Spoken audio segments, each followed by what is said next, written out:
Hi, I'm Tim. Welcome to our channel and thanks for logging on. Today we're discussing the Parmigiani Kalpagraphe Automatic in Palladium. You can see this automatic chronograph and purchase it on our website. Subscribe to our YouTube channel if you enjoy these videos, and click on the cards in the upper right hand corner of the screen at any time during this video to see our full listing for this watch with additional accessories included, high resolution images, and naturally complete pricing details.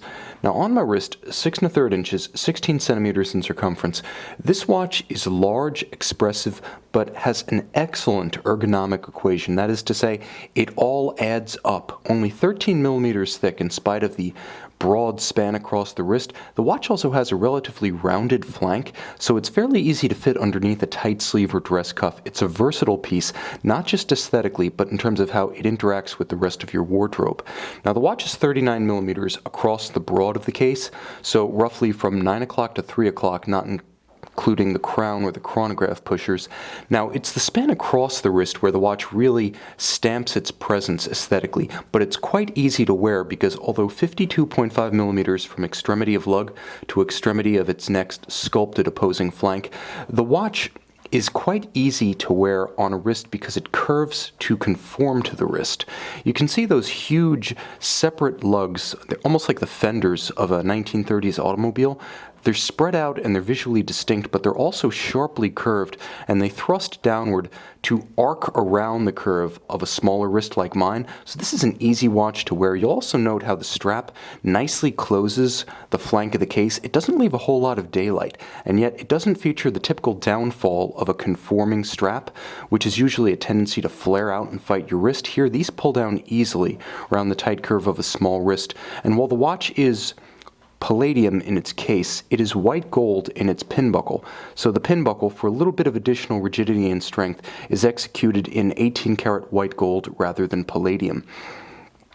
Now the case is a handsome combination of sculpted forms and polished palladium, but it's the dial that perhaps is the most expressive and standout feature of this watch aesthetically.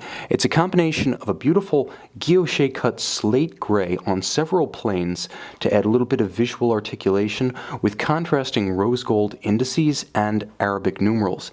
Now you can see at center, the watch has its stylized Parmigiani delta hands, so called because they're neither alphas nor Dauphine, and they are fully loomed, so you can read this watch, at least the civil time of the watch, in low or no light conditions. Parmigiani carefully distinguishes the minute counter and the hour counter of the chronograph function, which we'll set in motion, so each one has its own separate countersunk subdial with contrasting silver guilloche base and golden chapter ring.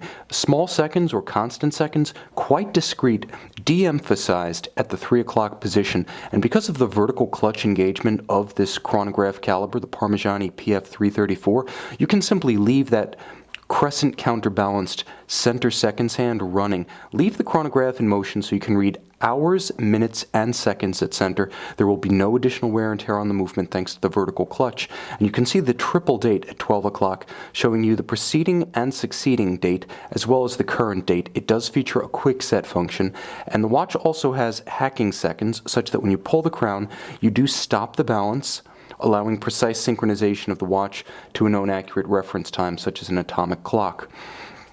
Now on the case back, you see Parmigiani's caliber PF334. Now it's based on the Valche 4000 base movement with its dual mainspring barrels and 50 to 55 hour power reserve. It beats at 28,800 vibrations per hour. It is a modern caliber used by many brands including Hermes, Parmigiani, Richard Mille, and it's a versatile and tough tractor movement. Now, the mainspring barrels doubled up aren't necessarily there to endow the watch with an exceptional power reserve, although at 55 hours it does have solidly more than the industry standard 42. What they're there to do is provide a very even torque release across the entire power reserve of the watch. So in terms of chronometric precision, the watch has dual mainspring barrels and it is adjusted for exceptional timekeeping.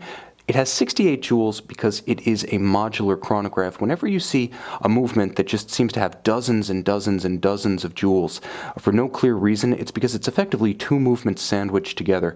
There's the Valche base movement, which is a Parmigiani company, so effectively a manufacturer movement with a Dubois de Praz vertical clutch chronograph module on the top. And again, the vertical clutch endows the watch with supremely smooth chronograph engagement, disengagement, and precise resetting to the index at 12. It also gives the watch the ability to run continuously without additional wear and tear if you just like having the center seconds on the dial. Now finally, the watch is 3 ATM water resistant, so while it's definitely sporty in demeanor, it's not a sports watch in the truest sense. You're going to want to have another watch, perhaps a Parmigiani Pershing sports watch, to take in the surf this summer. You can see this Parmigiani Kalpagraphe automatic in 95% pure palladium and purchase it on our website.